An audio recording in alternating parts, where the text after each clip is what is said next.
إن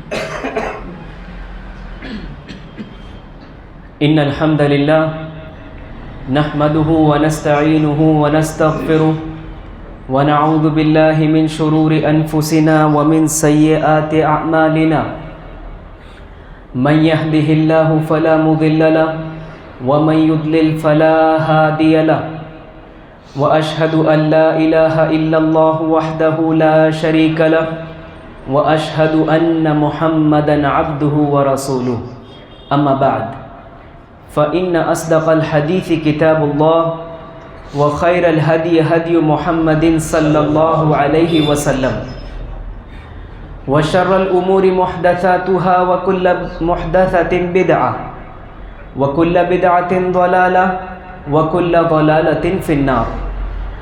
أعوذ بالله من الشيطان الرجيم. بسم الله الرحمن الرحيم.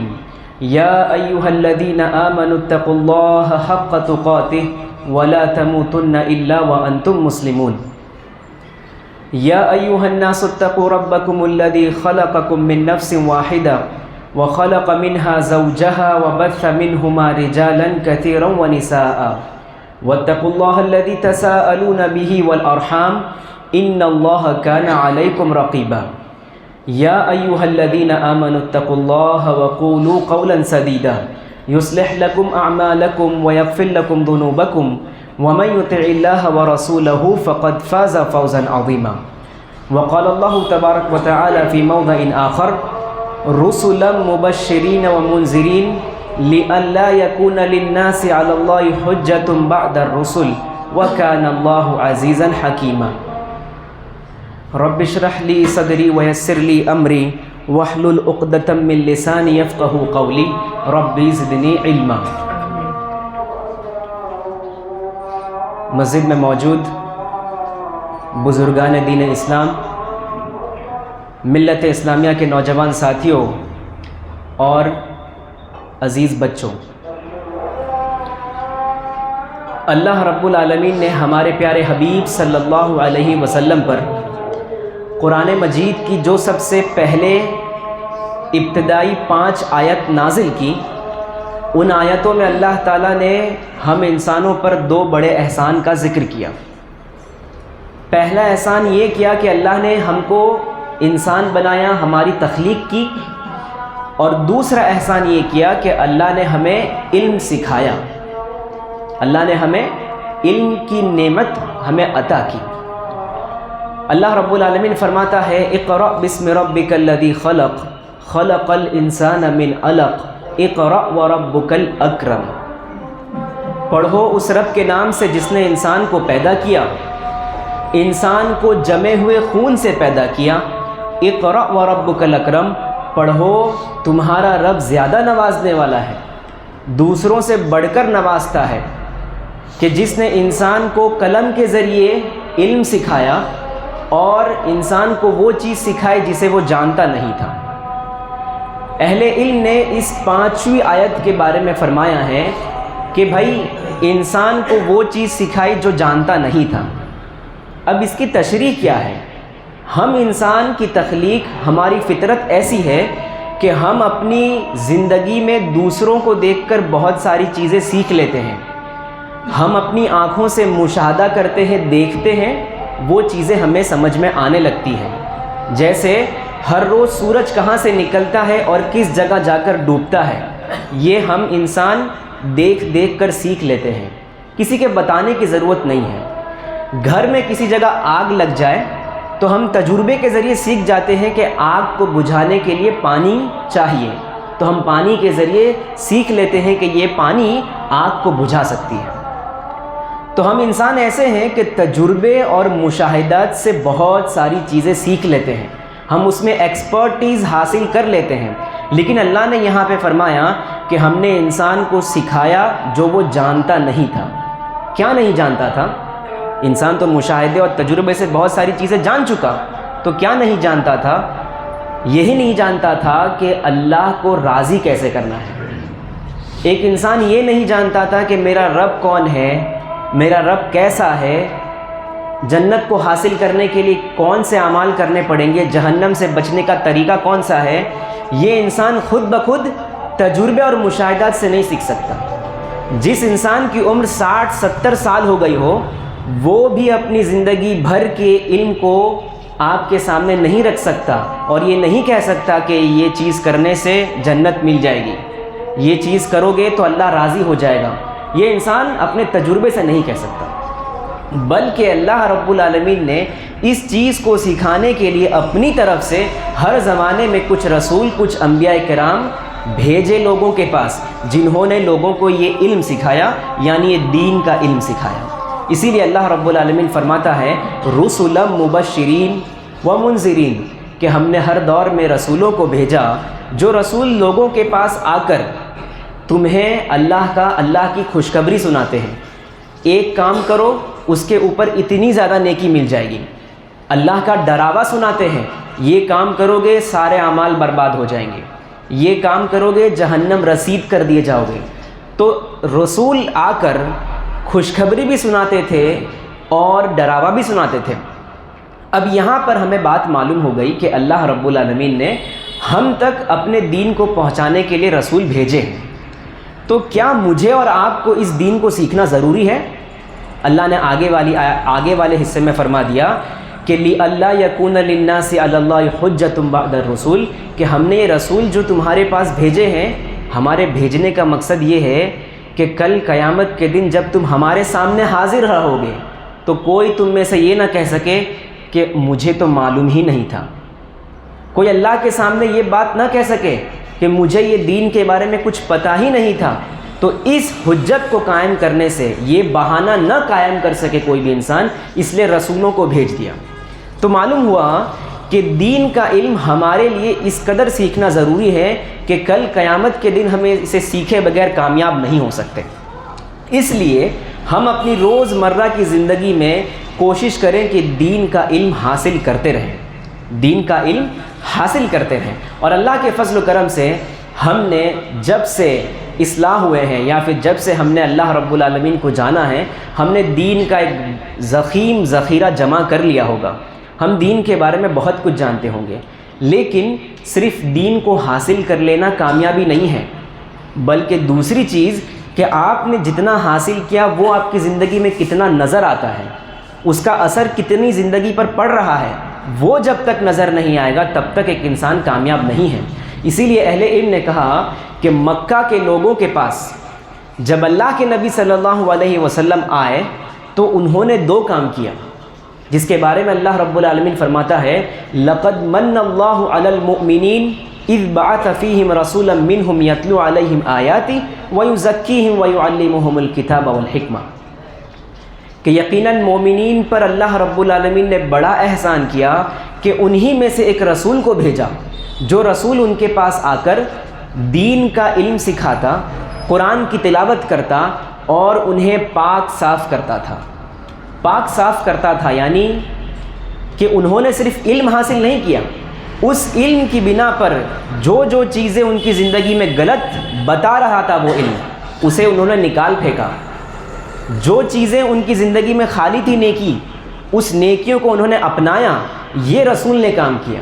تو معلوم ہوا کہ جب تک صحابہ کرام کے اندر دو چیزیں نہیں پائی گئی تب تک اللہ رب العالمین نے انہیں کامیاب نہیں کیا۔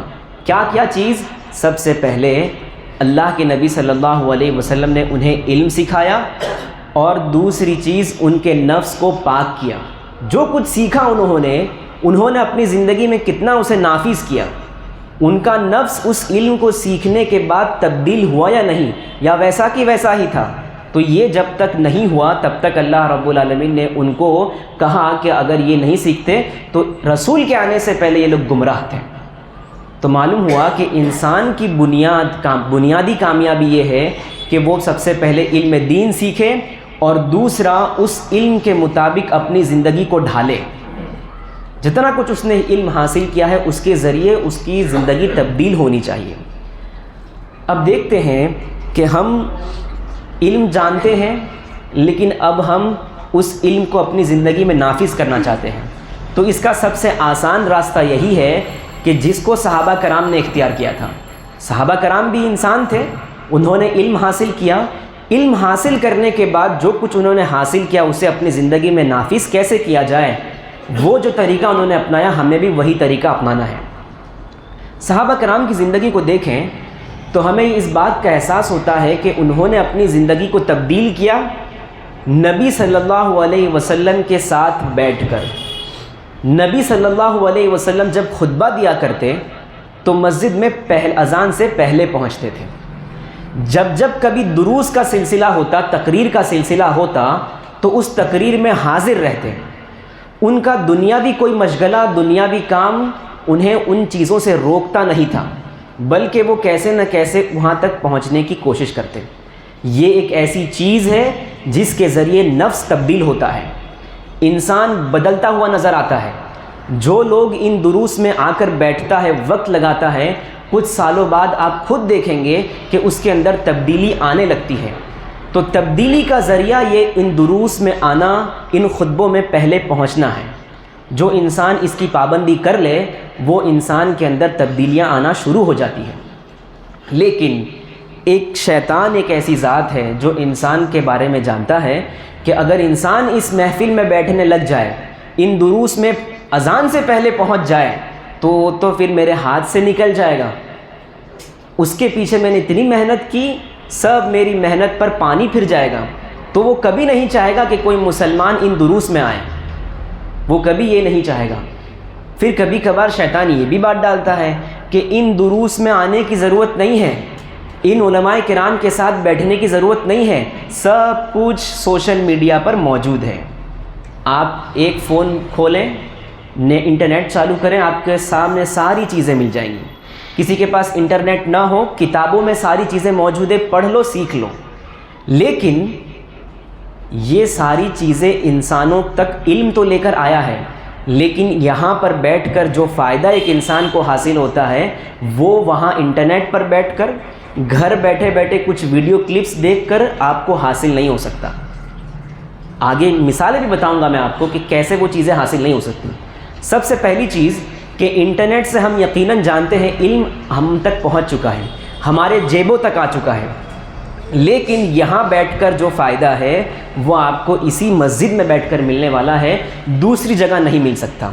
جیسا کہ صحیح بخاری اور صحیح مسلم کی روایت میں حضرت ابو ہریرہ رضی اللہ عنہ فرماتے ہیں کہ اللہ کے نبی صلی اللہ علیہ وسلم نے فرمایا، اذا اجتمع قوم فی بیت من بیوت اللہ یتلون کتاب اللہ وَيَتَدَارَسُونَ فِيهَا إِلَّا حَفَّتْهُمُ السَّكِينَةُ وَغَشِيَتْهُمُ الرَّحْمَةُ وَغَشِيَتْهُمُ الْمَلَائِكَةُ کہ جب کوئی کچھ لوگوں کی جماعت اللہ کے گھروں میں سے کسی گھر میں، ہمارے اور آپ کے گھر میں نہیں بلکہ کہاں، اللہ کے مسجدوں میں سے کسی مسجد میں جمع ہوتے ہیں، اللہ کے قرآن کی تلاوت کرتے ہیں، ایک انسان ان کو حدیث سناتا ہے، دوسرے ان کو سن کر اس سے نصیحت حاصل کرتے ہیں، جب یہ ماحول پورا بنتا ہے، گھر پہ نہیں، بیٹھے بیٹھے ویڈیو کلپ سننے پر نہیں، مسجد پہ بیٹھنے سے، علماء کا درس سننے پر یہ فائدہ ہوتا ہے کہ آپ پر سکینت، سکون اللہ کی طرف سے نازل ہوتا ہے،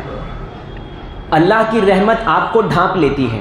علماء کرام نے کہا کہ سکون اور رحمت معلوم ہوا اس حدیث سے دونوں الگ الگ چیزیں ہیں، الگ الگ بیان کیا کہ سکون ڈھانپ لیتا ہے، رحمت ان کے اوپر چھا جاتی ہے، تو معلوم ہوا سکون اور رحمت الگ الگ چیزیں ہیں۔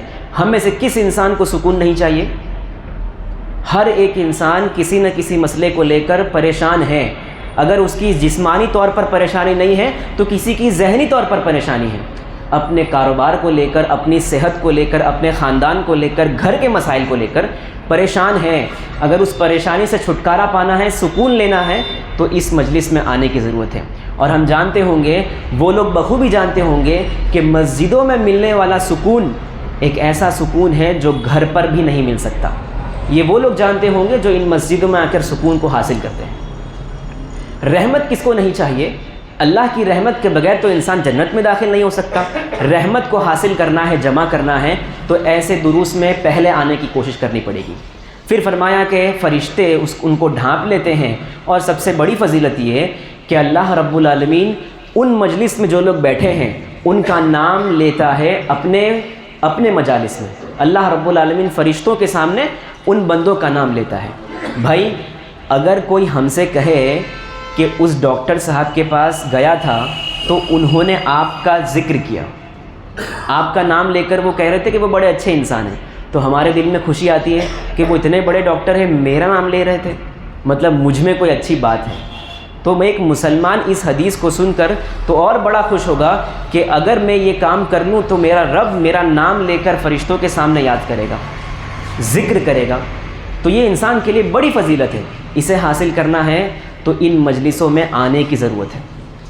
اس کے علاوہ جب شیطان آپ کو یہ بات ڈالنے پر ہار جائے کہ نہیں مجھے پہنچنا ہے، یہاں پر جو ملنے والا ثواب ہے وہ گھر بیٹھے نہیں کر سکتا، حاصل نہیں کر سکتا، تو شیطان پھر آپ کو دوسرے پیترے سے، دوسرے حوالے سے آپ کو بہکاتا ہے۔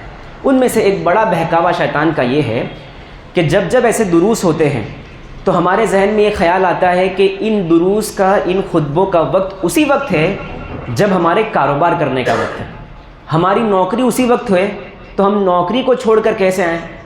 ہمارا کاروبار اتنا بڑا چل رہا ہے، اس میں فراوانی ہے، اگر وہ چھوڑ دوں گا تو نقصان ہو جائے گا۔ تو شیطان کا یہ بہکاوا ہے، اسے نکال پھینکنے کی ضرورت ہے۔ صحابہ کرام نے ہم تک یہ بات پہنچا دی کہ لوگوں، تمہارا کاروبار، تمہاری نوکریاں تمہیں ان مجلسوں میں آنے سے روکے نہ۔ امام البخاری رحمۃ اللہ علیہ نے اپنی کتاب صحیح بخاری میں عمر بن خطاب رضی اللہ عنہ کے حوالے سے ایک بات نقل کی کہ جب عمر بن خطاب مدینہ میں رہتے تھے تو مدینہ میں ان کا پڑوسی ایک انصاری صحابی تھا۔ عمر بن خطاب رضی اللہ عنہ نے اس انصاری صحابی سے کہا کہ دیکھو میرا کام بھی تجارت والا ہے، مجھے بھی ہر روز اپنے گھر بار چلانے کے لیے بازار میں نکلنا پڑتا ہے، اور تمہارا کام بھی وہی ہے، تو ایسا کرتے ہیں ہم ایک دن باری مقرر کر لیتے ہیں، جس دن اللہ کے نبی صلی اللہ علیہ وسلم کا درس ہوگا اس دن ایک دن تم جانا درس سننے کے لیے، میں بازاروں میں تجارت کرنے کے لیے نکلوں گا، پورا درس سننا، یاد رکھنا، جب رات ہوگی تو مجھے آ کر بتا دینا۔ اگلا دن میں اللہ کے نبی صلی اللہ علیہ وسلم کے پاس جاؤں گا، درس سنوں گا، اور اس دن تم بازار کی طرف جانا، جب رات ہوگی تو میں ساری باتیں آپ کو واپس لا کر بتا دوں گا۔ یہ نہیں کہا کہ کچھ لکھ کے بھیج دینا، کچھ سینڈ کر دینا، حالانکہ عمر بن خطاب رضی اللہ عنہ لکھنا پڑھنا جانتے تھے، تو ان کے پاس بھی ایک اچھا خاصا یہ طریقہ ہو سکتا تھا، لیکن انہوں نے اپنے نفس کو باری پر مقرر کیا کہ نہیں، ایک دن تمہاری باری، ایک دن میری باری۔ اس سے معلوم ہوتا ہے کہ صحابہ کرام کے نزدیک ان مجلس کی قدر کتنی زیادہ تھی کہ بھائی تجارت ہے، ٹھیک ہے، کرنا ہے، لیکن اس مجلس میں بیٹھنا اس سے زیادہ ضروری ہے۔ اسی لیے تو بعد کے زمانے میں ابو موسیٰ اشعری رضی اللہ عنہ کی ایک روایت میں آتا ہے کہ عمر بن خطاب سے کوئی حدیث چھوٹ جاتی تو بڑا افسوس کرتے، اور افسوس کا ذمہ کس پر ڈالتے؟ اسی تجارت پہ ڈالتے تھے۔ صحیح مسلم کی روایت میں آتا ہے کہ ابو موسیٰ اشعری رضی اللہ عنہ ایک مرتبہ عمر بن خطاب کے گھر پر پہنچے، گھر پر دستک دی، اندر سے آواز نہیں آئی، 3 مرتبہ دستک دینا ہوتا ہے، اگر اجازت نہ ملے تو واپس چلے جانا ہوتا ہے، تو انہوں نے بھی ویسا ہی کیا۔ عمر بن خطاب کسی کام میں مشغول تھے تو انہوں نے خادم کو بلا کر کہا کہ ابو موسیٰ کی باہر سے آواز آ رہی تھی، انہیں بلا لاؤ۔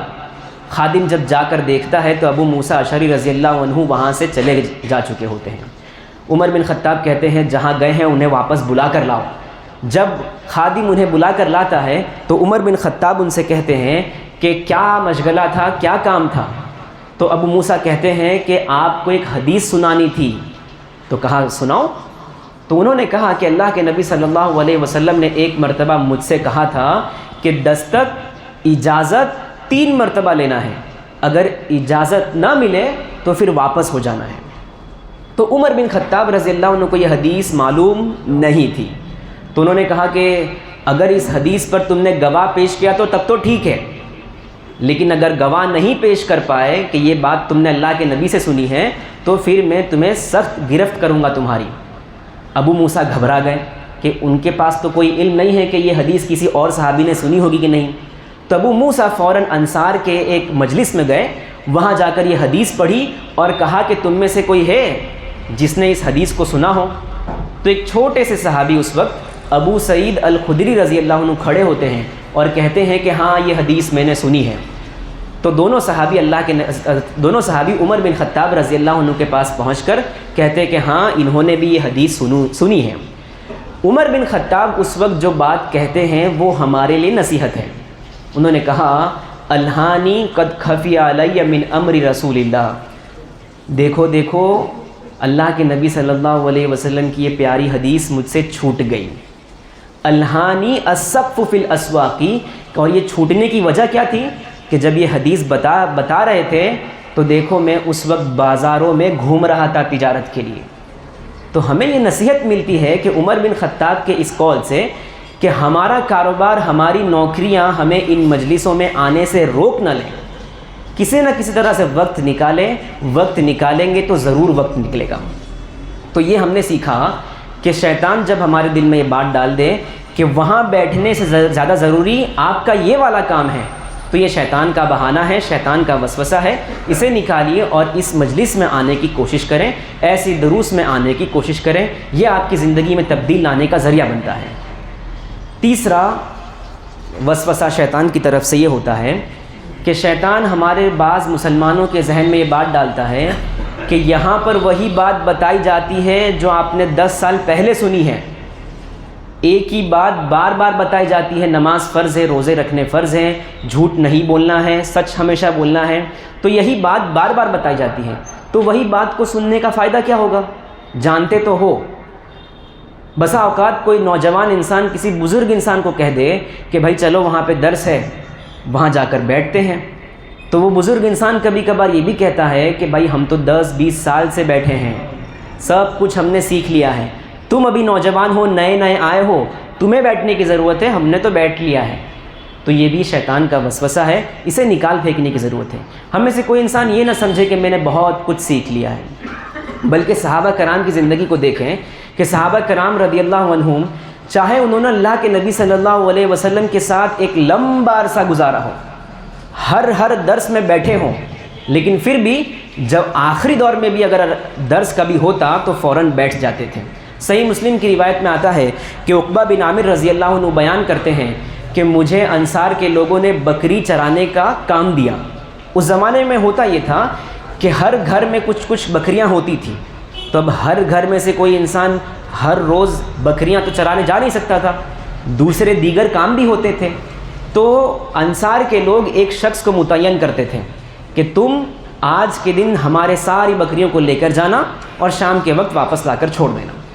تو عقبہ بن عامر کہتے ہیں کہ ایک دن میری باری تھی، میں جب شام میں بکریوں کو واپس لے کر آیا تو دیکھا کہ اللہ کے نبی صلی اللہ علیہ وسلم درس دے رہے ہیں، آخر میں جا کر بیٹھ گیا، جہاں انہیں جگہ ملی وہ وہاں جا کر بیٹھ گئے۔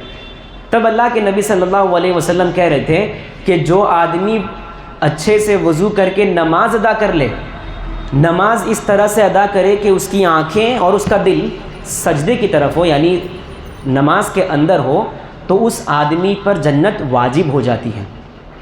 آنکھیں سجدے کی طرف ہو، یعنی بسا اوقات کچھ لوگ نماز پڑھتے ہیں تو نمازوں میں دیکھتے ہیں کہ مصلی کے اوپر کوئی کیڑا چل رہا ہے کہ نہیں، کوئی تنکا اگر نظر آتا ہے تو وہ سوچ میں پڑ جاتے ہیں تنکا آیا کہاں سے، وہ سوچتے ہیں کہ مسجد صاف نہیں ہوئی اچھے سے۔ تو ایسا نہیں، نماز کیسی ہو کہ بالکل نماز کے اندر اس کی آنکھیں ہوں، اس کا دل کاروبار کی طرف نہ گھوم رہا ہو بلکہ نماز کے اندر ہو، تو اگر کوئی ایسی عبادت کرتا ہے تو اس کے لیے جنت واجب ہو جاتی ہے۔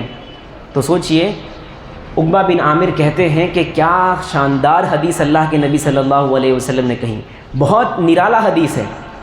تو عمر بن خطاب رضی اللہ عنہ اس وقت ان کے آگے بیٹھے تھے، انہوں نے ان کی بات سنی تو کہنے لگے کہ اس سے پہلی والی حدیث اگر سنتے تو یہ اس سے بڑی تھی۔ عقبہ بن عامر کہتے ہیں سوچ میں پڑتے ہیں کہ بھائی میری اس بات کا جواب کون دے رہا ہے، تو دیکھتے ہیں عمر بن خطاب رضی اللہ عنہ، ان سے کہتے ہیں کہ بھائی اس سے بڑی حدیث کون سی تھی؟ تو انہوں نے کہا کہ اس سے پہلے اللہ کے نبی صلی اللہ علیہ وسلم نے یہ کہا کہ جو آدمی صرف اچھے سے وضو کر لے اور وضو کے بعد کی دعا پڑھ لے، اشہد ان لا الہ الا اللہ وحدہ لا شریک لہ واشہد ان محمدا عبدہ ورسولہ اللہم اجعلنی من التوابین واجعلنی من المتطہرین، صرف یہ دو کام کر لے تو اس کے لیے جنت کے 8 دروازے کھول دیے جاتے ہیں، جس سے چاہے داخل ہو جائے۔ تو عقبہ بن عامر کہتے ہیں کہ واقعی یہ اس سے بڑی حدیث تھی۔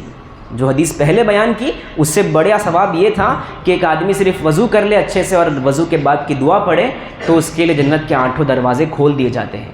ہمارے لیے نصیحت کی بات یہ ہے کہ یہ جو واقعہ ہو رہا ہے یہ اللہ کے نبی صلی اللہ علیہ وسلم کے آخری دور کا واقعہ ہے، سن 8-9 ہجری کا واقعہ ہے، لیکن اس درس میں کون سے صحابی بیٹھے ہیں؟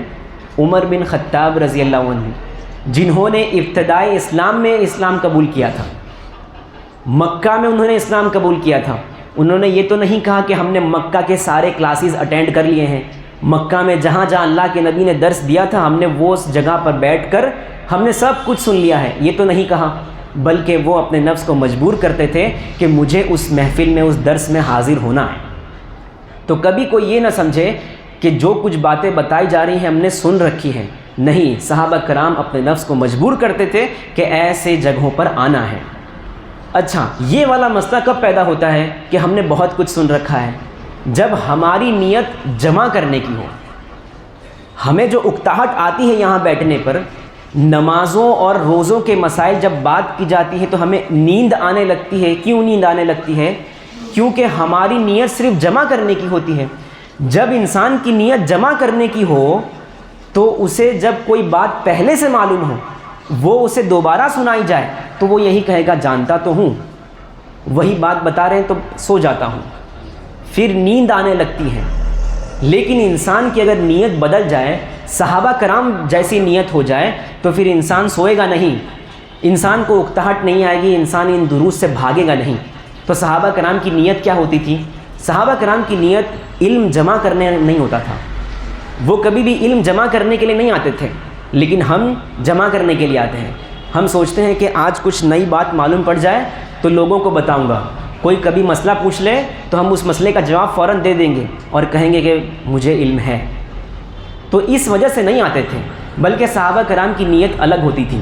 اس نیت کے بارے میں صحیح مسلم کی روایت میں ہی آتا ہے کہ ایک صحابی حنظلہ رضی اللہ عنہ وہ بیان کرتے ہیں کہ اللہ کے نبی صلی اللہ علیہ وسلم ایک مرتبہ کھڑے کھڑے جہنم کا ذکر کر رہے تھے، جہنم کا ذکر ہو رہا ہے اور صحابہ کرام کے آنکھوں سے آنسو جاری نہ ہو، ایسا نہیں ہو سکتا۔ تو صحابہ کرام سارے رونے لگے، حنظلہ رضی اللہ عنہ کے آنکھوں سے بھی آنسو جاری ہونے لگے۔ تھوڑی دیر بعد جب درس ختم ہوا تو وہ گھر پہنچے اور گھر میں اپنی بیوی اور بچوں کے ساتھ ہنسی مذاق اور کھیل کود میں لگ گئے۔ پھر اپنے نفس کا انہوں نے موازنہ کیا، انہوں نے اپنے نفس کو ٹٹولا کہ حنظلہ ابھی تو اس مجلس میں بیٹھ کر رو رہا تھا اور گھر آ کر سب بھول گیا، بیوی بچوں کے ساتھ ہنسی مذاق اور کھیل کود میں لگ گیا، شاید سے حنظلہ منافق ہو گیا ہے۔ انہوں نے یہ بات سوچی۔ اب حنظلہ رضی اللہ عنہ اسی بات کو لے کر گھر سے باہر نکلے اللہ کے نبی صلی اللہ علیہ وسلم کے گھر جانے کے لیے۔ راستے میں ابو بکر رضی اللہ عنہ سے ملاقات ہو جاتی ہے، کہتے ہیں کہ حنظلہ کہاں جا رہے ہو؟ تو انہوں نے کہا یہ مسئلہ ہے، وہاں بیٹھتا ہوں تو ایمان ایک الگ کیفیت میں ہوتی ہے، لیکن گھر جاتا ہوں تو وہ کیفیت برقرار نہیں رہتی۔ تو ابو بکر رضی اللہ عنہ کہتے ہیں کہ بھائی میرے ساتھ بھی ایسا ہوتا ہے، جب مجلس میں بیٹھتا ہوں تو ایمان کی تقویت مضبوطی پر آ جاتی ہے، لیکن گھر پہنچ کر ویسی تقویت باقی نہیں رہتی۔ تو دونوں صحابے مل کر اللہ کے نبی صلی اللہ علیہ وسلم کے گھر پر پہنچتے ہیں، ساری باتیں بتا دیتے ہیں۔ اللہ کے نبی صلی اللہ علیہ وسلم کہتے ہیں ساعۃ و ساعۃ، کبھی کبھار تمہاری ایمانی کیفیت بڑی مضبوط ہوگی، لیکن کبھی کبھار وہ مضبوطی برقرار نہیں رہے گی، ویسی مضبوطی برقرار باقی نہیں رہے گی، تھوڑی کمزور ہو جائے گی۔ تو کیا ہمارے ساتھ بھی ایسا نہیں ہوتا؟ جب ہم بھی ایسے دروس میں بیٹھتے ہیں تو ہمارے خیال میں بھی آتا ہے کہ اب سے میں 5 وقت کی نماز برابر پڑھوں گا، اذان ہونے سے پہلے مسجد میں پہنچ جاؤں گا، فجر کی اذان سے پہلے تہجد پڑھ لوں گا۔ ہمارے دل میں بھی یہ خیال آتا ہے۔ جب کبھی جھوٹ کے بارے میں، سود کے بارے میں بیان کیا جائے تو ہمارے ذہن میں آتا ہے کہ جھوٹ کبھی نہیں بولوں گا، سود کا کوئی بھی کام نہیں کروں گا۔ تو ہمارے ذہن میں بھی یہ باتیں آتی ہیں، لیکن باہر نکل کر وہ باتیں کمزور ہو جاتی ہیں، ہمارا ایمان تھوڑا پھیکا پڑنے لگتا ہے۔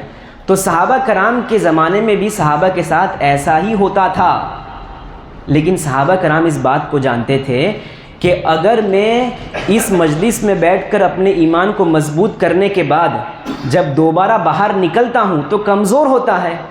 تو صحابہ کرام یہ بات جان چکے ہیں کہ بھائی ایمان کو اس جگہ پر پکڑ کے تو نہیں رکھ سکتے، وہ نیچے تو ہو ہی جائے گا، لیکن دوبارہ اس کو اوپر تو لا سکتے ہیں. اور اوپر کیسے لا سکتے ہیں؟ واپس اللہ کے نبی صلی اللہ علیہ وسلم کے درس میں بیٹھ جاؤ، جو باتیں وہ بتائیں گے ان کو اچھے سے سنو، سمجھو، واپس تمہارا ایمان اوپر کی طرف آ جائے گا. صحابہ کرام اس بات کو جانتے تھے، اسی لیے تو وہ صحابی جنہوں نے مکہ میں اسلام قبول کیا ہے، ان کے آنے کی وجہ کیا تھی آخری دور میں؟ یہی کہ وہ جو ایمان کبھی کمزور ہو گیا، پھیکا پڑ گیا، اسے دوبارہ اوپر لانے کی ضرورت ہے. تو ہم یہ بات نہیں سمجھ پائے کہ ہم نے جو بات سیکھا ہے، جمع کیا ہے، ہمیں اسے اپنی زندگی میں نافذ کرنے کے لیے یہاں آنا پڑے گا. جو جذبہ ہم یہاں سے لے کر جائیں گے وہ جذبہ کمزور ہو جائے گا، لیکن اس جذبہ کو دوبارہ زندہ کرنے کے لیے ایسی مجلسوں میں آنے کی ضرورت ہے. تبھی جا کر ہماری زندگی میں تبدیلی آئے گی، ورنہ نہیں آئے گی. اس لیے ہم دیکھتے ہوں گے کہ کسی نے کہا کہ کوئی انسان علم سیکھنے کے بعد جب تک اس کے اندر وہ جذبہ نہیں ہوگا تب تک اس کا علم اس کو عمل پر نہیں ابھارے گا.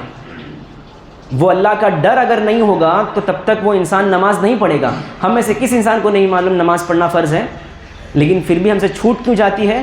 کیونکہ جب چھوٹ رہی ہوتی ہے نماز تب اللہ کا خوف دل میں نہیں ہوتا ہے، اس اللہ کے ڈر کے بارے میں ہم نہیں جانتے ہیں، بھلا چکے ہوتے ہیں. تو یہی چیز اگر جذبہ پیدا کرنا ہے تو ان دروس میں آنے کی ضرورت ہے. لیکن ہاں، نیت یہ ہونی چاہیے کہ مجھے جمع نہیں کرنا ہے، مجھے سیکھ کر اپنے زندگی کو تبدیل کرنا ہے، جیسا کہ صحابہ کرام کے ان تمام واقعات سے ہمیں نصیحت ملتی ہے.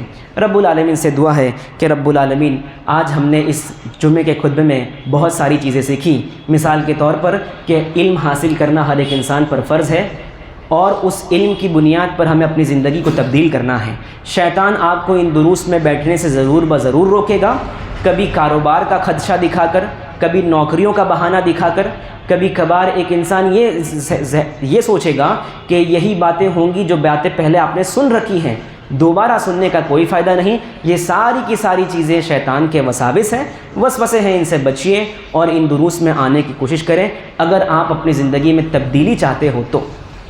اللہ رب العالمین ہمیں ان باتوں پر عمل پیرا ہونے کی توفیق عطا فرمائے. رب العالمین جو مسلمان بیمار ہیں، پریشان ہیں، رب العالمین تو ان کی بیماریوں کو، پریشانیوں کو دور فرما. رب العالمین جو مسلمان قرض کے بوجھ میں دبے جا رہے ہیں، رب العالمین تو ان کی ادائیگی کے لیے ایک غیبی مدد فرما. آمین. وآخر دعوانا الحمدللہ رب العالمین. والسلام علیکم ورحمۃ اللہ.